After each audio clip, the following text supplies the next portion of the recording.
Hi guys. So today we are going to see about what is uncertainty. So last class we have already seen about uncertainty. What is uncertainty?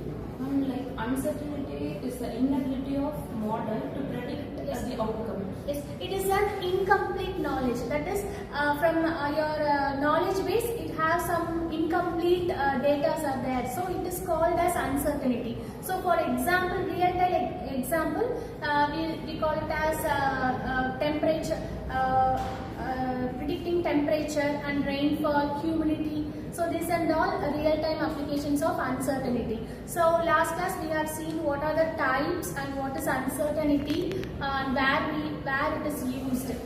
That and all we have seen in last class itself. So now Saranya and team will summarize that and will explain briefly.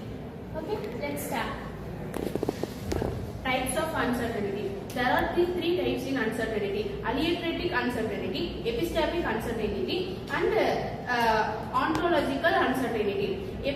First one, alliatoric uncertainty. This is a type come from natural randomness, which means, example, sudden rainfall or wind speed changes even if the model predicts clear weather. And the epistemic uncertainty. This type happen due to the lack of data or incomplete knowledge about the system. Example, if weather sensor fails to record the data, the model becomes uncertainty. And the last one, ontological uncertainty, caused by unexpected or unknown factor not involved in the model. Example, sudden volcanic eruption or new climate pattern not seen before. So there are 5 key sources of uncertainty. First one is data uncertainty, model uncertainty, human interpretation, environmental variability, and measurement error. So data uncertainty is missing or noise sensors. Model uncertainty is simplified models that approximate complex real-world problems. Measurement error is imperfections in physical or calculation instruments.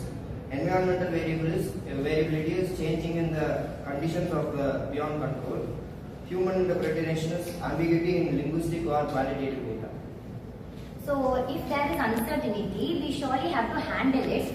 So the objectives of handling uncertainty: to make rational decisions when the data is imperfect, and to quantify the confidence in the prediction, and for accuracy. So the techniques for handling uncertainty are probability theory. We all know that we have a classic statistics.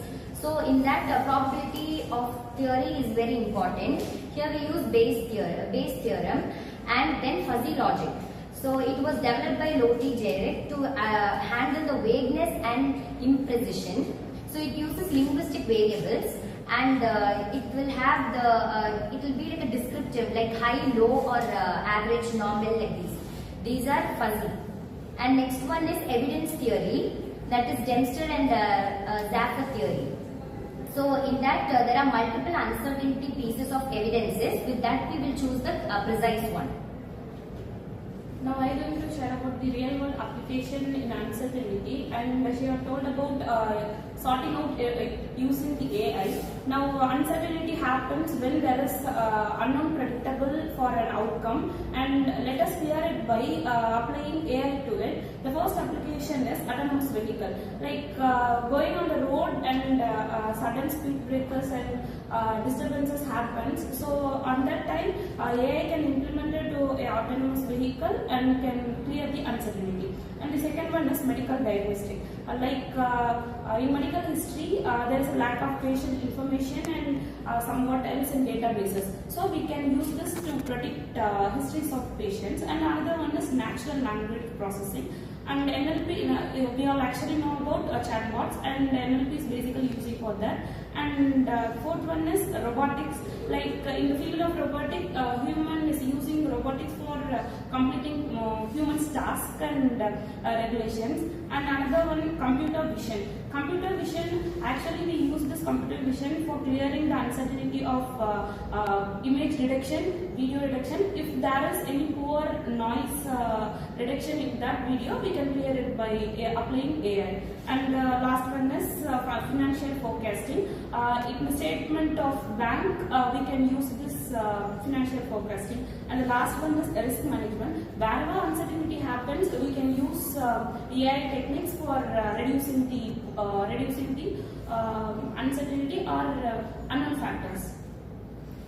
So, as we conclude about uncertainties, by using AI-driven model techniques, we are preventing the uncertainty knowledge data. That is, we have prevent about incomplete data and incomplete knowledge in by using the AI-driven model. Right? Yes. Do you all understand this? Yes. Thank you.